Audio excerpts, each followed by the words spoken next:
Okay, so our first biggest trade happened of the trade deadline today in the NBA. It was Nerlens Noel being sent to Dallas for Justin Anderson, Andrew Bogut, and a first-round pick, which is basically top 18 protected, which means basically lottery protected. So this trade seems pretty good for both sides. I mean, like, Nerlens Noel, he goes over to Dallas, who doesn't really have a center pretty much, because if you look at their roster, their best center is Mejri on this game. So they're getting Nerlens Noel, a young center who has a little bit of potential there over in Philadelphia. Plus, they're sending away Andrew Bogut, who's going to be probably waived by the 76ers. And even Justin Anderson going over to the 76ers. They do need some backup at small forward, and that definitely brings that if he develops in time. So great overall trade for both teams. Fills each other's needs. Plus, I mean, like, the 76ers add even more first-round picks to their arsenal, which helps them out tremendously, too. So, now this trade, let's see if it works in 2K. So, Nerlens Noel, Justin Anderson, Andrew Bogut, and a first-round pick, which is basically lottery protected in the 2017 draft. We'll go through, and it doesn't work because it has too many players. So, okay, since we have too many players on the 76ers after this trade, let's go and add one more player into this trade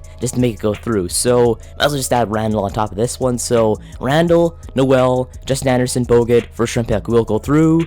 And it is, you're asking me to give away a valuable asset, the 2017 first-round pick, when none of the assets to get back seem nearly as valuable. That's not happening. What will happen in the NBA today? Let's move over to the Mavericks side and see if it works on the Mavs side. Okay, so as we move this trade up, let's take a look at their overall stats in 2K. So you have Justin Anderson, 74 overall, 22 years old.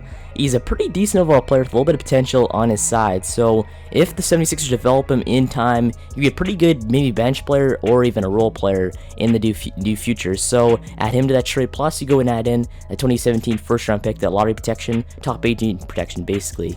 And then you go and add in the last man who's most likely going to get waived, Andrew Bogut, at the $11 million salary. There's too much salary. He's not that good anymore in 2K. So just add him in there. And move over to the 76ers side. Let's check out Noel on his stats on 2K. So Noel, 78 overall, 22 years old, $4.3 million in salary.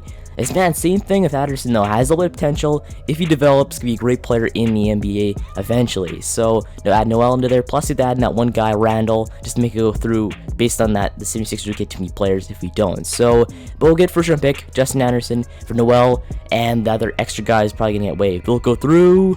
And it works. Okay, so it works on the Mavs side for this trade. I mean, this trade's the biggest trade so far that's happened in the NBA trade deadline. I'm hoping something brews between Boston and Indiana, but at the same time, I really don't want it to happen, because if the Boston Celtics get Paul George, it's going to be practically over for any team in the East, maybe besides the Cavs. But anyway, I guess let's this off here. Make sure to subscribe for more of these trade breakdowns, and thanks for watching. I'll see you in the next one.